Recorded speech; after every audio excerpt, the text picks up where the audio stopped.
Hoax FM. Hot and frisky. Hoax FM.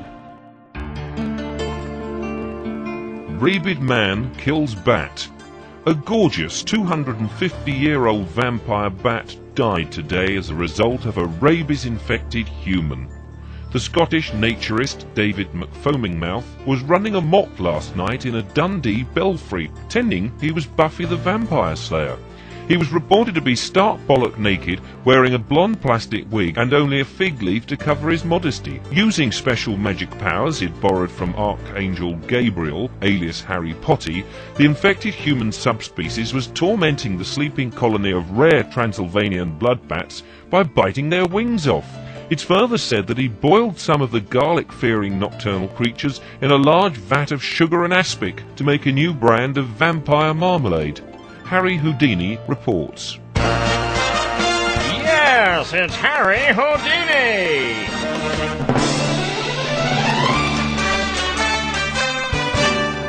Thank you, and welcome to the weirdest spectacle of them all. Using these genuine 1900 standard issue police handcuffs, I will be chained to the wall, gagged and bound, hung upside down and lowered into a theatrically oversized barrel of molten tar in order to report on the mysterious bat-eating human that's on the loose in modern-day Britain. But first, I must disprove that spiritualists can contact the dead by hacking my body into tiny pieces and placing them into this very small Kenwood blender. I'm sorry, we seem to have lost that report.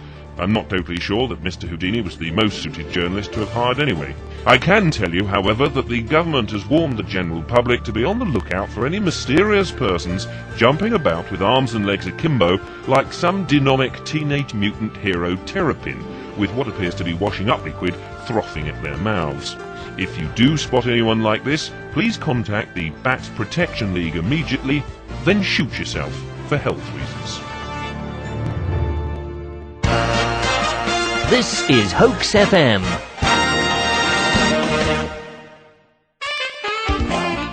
Frazzle your mind and crush your legs. It's Hoax FM. Horror film becomes hideous reality. The horrific drama of the 1978 film Invasion of the Body Snatchers with Donald Miserable Face Sutherland has become an overnight dreadful fact. Vile alien invaders are making their hostile way to this planet and embedding themselves into the backs of ordinary schoolteachers. Kevin Gilvirus was the first victim. He discovered that his body had been completely snatched from under him after encountering a swarm of violent intergalactic Metadromini botfly whilst on holiday in Peru. I was trudging by the Amazon River in the remote regions of Peru when out of nowhere a glistening spacecraft in the shape of the Royal Albert Hall descended from the sky and dispatched an angry cloud all about me. At first I thought it was a gas, but then as it began to envelop me I realised that it was comprised of millions of tiny flying insects. Well, I was bitten all over, and to my astonishment, I found that I was becoming the breeding ground for the alien creature's larvae.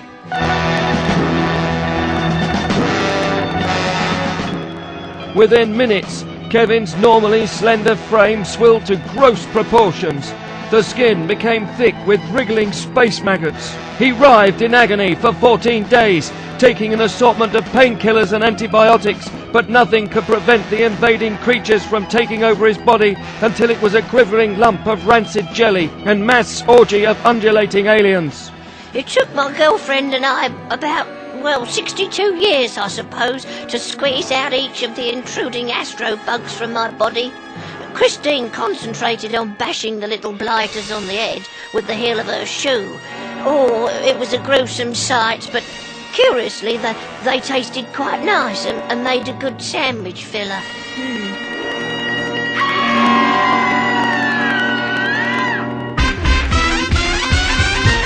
Hoax FM. This is Hoax FM. dummy radio for dummy listeners. 5-second news desk. In order to save money, the government has agreed to open doors. In order to save money, the government has agreed to open the doors to the public during all hideous autopsies and gruesome preparations of deceased people.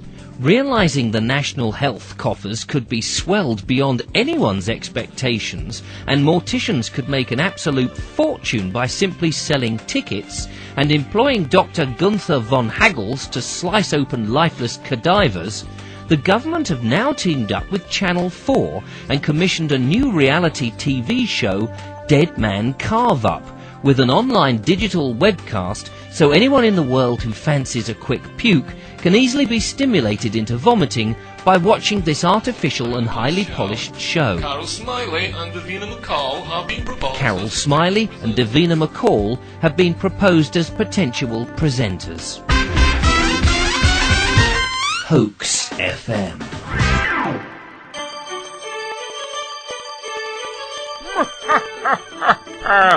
It's Father Christmas here, welcoming you to Hoax FM. Pesco's Grape Big Spider Invasion. Supermarket giant and foodstuff outlet Pesco has admitted to employing hideous and potentially lethal arachnids to eliminate pests from their grapes. In layman's terms, we're talking about the notorious Black Widow spider.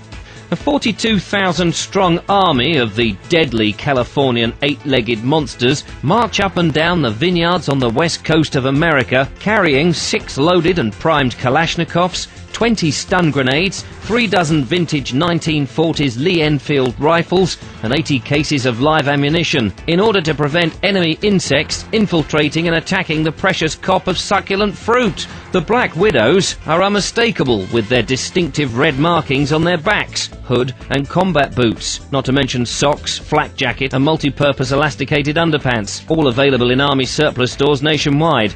And it must be remembered that their venom is 15 times stronger than that of a rattlesnake. However, Hoax FM can now reveal that some of the more overzealous widow squaddies are taking their bodyguard duties a little too far and escorting the engorged grapes over to this country and are attacking the helpless shoppers as they try to purchase them. Mrs. Jean, aged pensioner from Stepney, 97, had an awful fright when 15 of the fearsome furry creatures pounced on her by the grocery counter and began to smash her face in. All I did was squeeze the grape to see how ripe it was. But that was enough to rouse into action the murderous Lactrodectus mactans. That's Latin for Black Widow, and if not Latin, then some other now defunct foreign tongue. 10-year-old Joseph Podge and his 6-year-old flabby sister Gabby were violently bitten and had their brains liquidized, then sucked out through their ears. As a result, the children have had to miss several days from school. Pesco's managing director has apologized for the mishap and settled the accident out of court with 6 bags of bonbons and a packet of curly whirlies. He went on further to say that although they will continue to employ the dangerous spiders, they're going to put up notices in the supermarkets indicating the probable death effect if you get into a squabble with the gun-toting insects. Hoaxy, baby, hoaxy. Making your life magic. It's Hoax FM. Fly, fly, fly to your death. Shoot through the air and land with a thud. Smash every bone in your body and writhe in agony on hard concrete with the new thrilling suicide-spilling ride at Akinhead Medieval Funfair. Yes, indeed. The newly improved Splattermatic Catapult of Death is now open for business. You too can enjoy all the sensations and advantages of being flung through the air at an altitude of 100 feet or more before descending to the ground at force velocity and hitting the deck at 90 miles per hour. Fear not, we even move the safety net out of the way, just in the nick of time to give you that extra feeling of true horror. It's a perfect gift for all thrill seekers everywhere.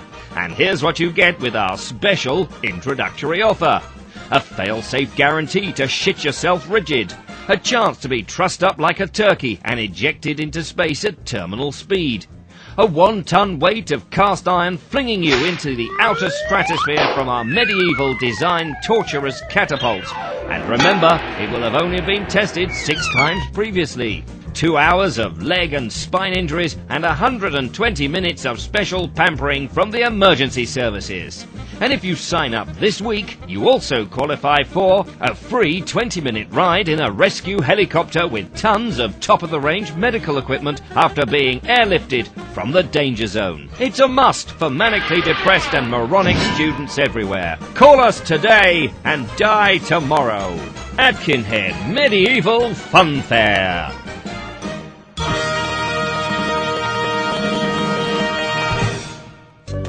Hoax FM.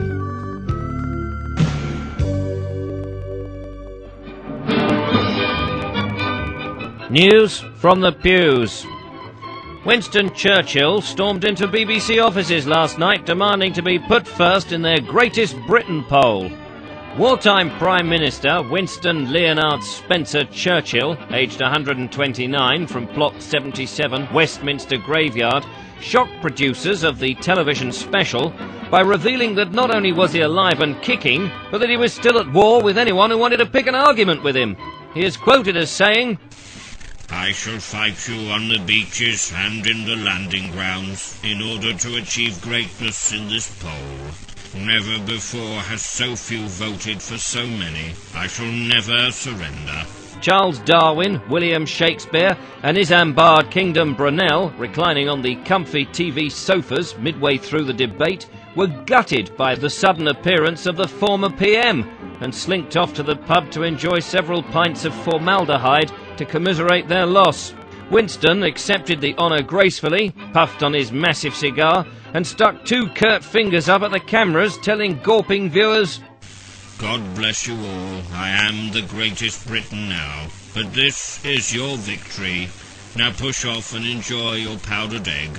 A punch-up ensued, and security managed to manhandle the now flaky, thin, gaunt-looking Churchill, with the lifeless eyes, out of the building.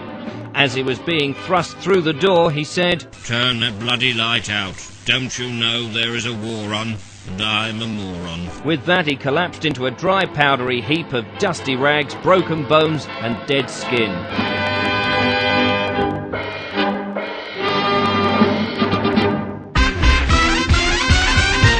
Hoax FM.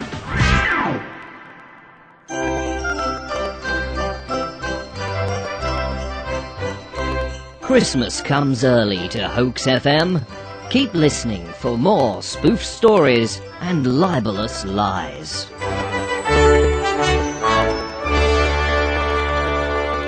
Hoax FM.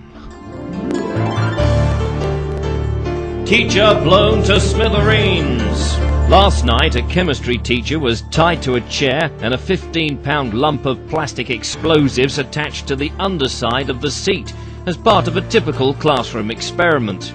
Dr. Fosbang, complete twit, then instructed 12-year-old Simon Semtex to press the trigger mechanism on a small plunger some 30 feet away in the staff room. The class cheered loudly as the chair, chemistry master and complete science block exploded all about them, causing several pounds worth of damage to the school.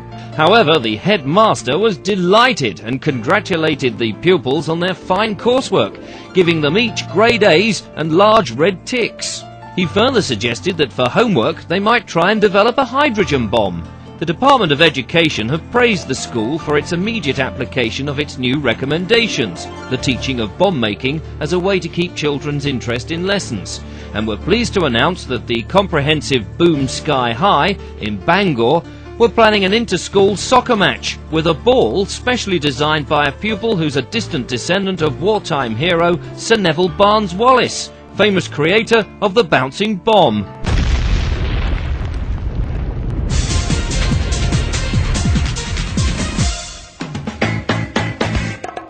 Yeah, the groovy sound of Hoax FM comes wafting through your speakers. Enjoy. Police smash householder's front door and make off in his 50 grand Mercedes. Company director Stephen Amiable Host was sleeping with his wife in his bed when suddenly the door was viciously smashed in and 4 masked men marched into his bedroom looking for somewhere to sleep. Terrified, Stewart shook awake his wife and insisted that she get out of bed to allow the intruders a place to rest their weary heads. It was very frightening. They had me at knife point and they threatened to shave off all the hair from my legs if I didn't let them sleep in my marital bed. Apparently they'd been up all night thieving from nearby houses and now they were very tired. Mr. Amiable Host, 53, of Southgate, North London, tucked them in and read them a good night story until they were snoozing heavily. Then he went down the stairs and rang the police. His wife, a gorgeous 22-year-old blonde bombshell called Sandra, rehung the door, changed the locks and sterilised the carpets. She then knitted a scarf, cleaned the loo, rehung the wallpaper in the front room and made the cocoa. Minutes later, the Met Police bashed open the door with a subatomic compression-powered portable battering ram, pushed the couple into comfy chairs and shouted at the top of their voices for 3 long minutes in search for the intruders. When they couldn't find them, they clambered out of the French windows and made off in a £50,000 Mercedes parked on the driveway. The 4 intruders were said to have slept peacefully and are quite refreshed now after their ordeal. Hoaxy, baby, hoaxy! Rabies is back in Britain. Fact. 20 people in the UK have caught rabies since the Second World War. 19 of those were Cornish professors studying at the Hamburger University in Durham. The other was a human. Rabies is a fetal infection that attacks the brain and central nervous system, or the M25 as it's more often referred to. Traditionally, it can be prevented by swallowing 15 tons of aspirin and the cardboard packaging material from Prozac. More on this story from Tommy Touche. In the past, you had to be bitten by a dog or a cat whilst delivering letters for the post office to catch the disease. Frogs and toads were other carriers, as were those small flimsy plastic bags from Sainsbury's. Initial symptoms were anxiety, headaches, tax bills and broken car mechanics, but these later led to violent spasms, hallucinations, impulsive iceberg construction and womble shaving. Luckily, death was only an after effect. But Hoax FM has now discovered the worrying and slightly confusing news that rabies is back in the country big time, in its new form, babies. Experts can now confirm that women are being more and more impregnated by many of the 5 million bats and 20 trillion foxes that roam the sewers at night. This leads to an infected gestation period of 9 months, resulting in a horrific outbreak of small, podgy, cute-looking monsters, otherwise known as babies. These grotesque-looking creatures have already been striking down the British countryfolk. A man last night was clinging for his life in hospital. According to doped-up drunken doctors, a baby was discovered in the hospital's maternity unit and entered a private booper ward, causing Mr. Stuart Wathington Smythe of 52 to leap from his bed and thrust himself through the expensive crystal cut-glass window and grab the posh knobs of the veranda railing and dangle there for 72 hours. He is now said to be in a stable condition, although extremely chilled and suffering from hypothermia, and his mother is extremely jealous. The Department of Health advises that anyone bitten by a baby should seek medical attention, then take an immediate vacation to Butlins holiday camp where they can die peacefully, and take advantage of the free Redcoats funeral service. More on that report a week next Tuesday.